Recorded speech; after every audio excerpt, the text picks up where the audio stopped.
Go and introduce yourself. And then, all right. Yeah. My name's Burwell, and I'm an ecological engineer and designer.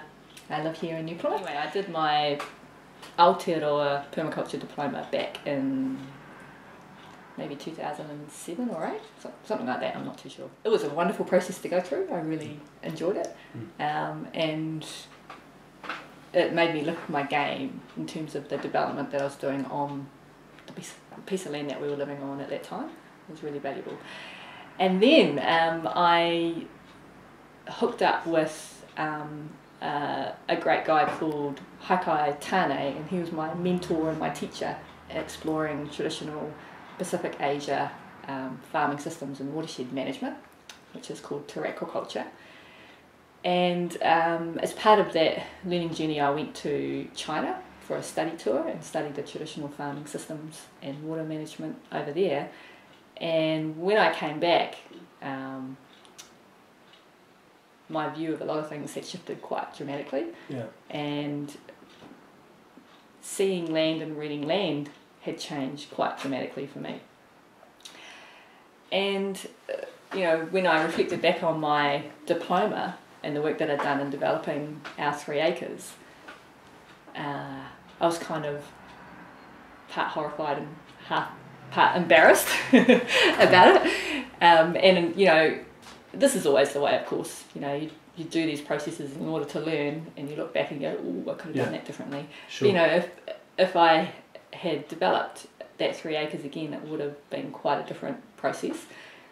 And so in terms of how this applies to permaculture design and permaculture principles, we've got the principles of, or the principle of designing from pattern to details. And you know, I'm a professional designer now, so I work pretty much full-time doing design, and over the years I've sort of honed my design process, and working from patterns to details is absolutely critical. We always start with the big picture when we're designing, and we do a lot of landscape mapping, particularly around habitats, which involves the solar axis of a little piece of land, or a little patch of land within a larger landscape,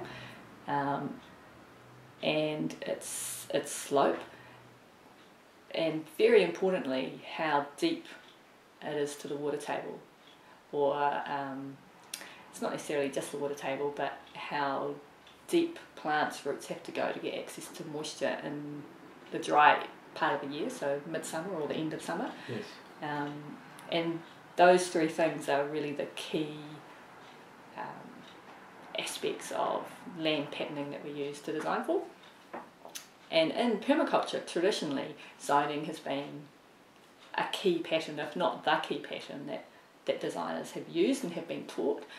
And I almost never use zoning in my professional practice. Yes. I stopped using it maybe about 5 years ago. There's very occasionally there's a site where it makes sense to do it, and it's always a site where the people who are living there, I don't have confidence that they're going to use their site very productively, and in those situations I'll use a zone pattern, but pretty much any other time I don't use it. Yeah, so I think it's really interesting as permaculture continues to evolve and grow, because it hasn't actually really been around that long. You know, developed in the 70s. It doesn't actually have a long tradition, although it draws on many long-standing traditions. I think we have to be open to reflecting and evolving what we consider to be best practice in terms of permaculture design processes and practices.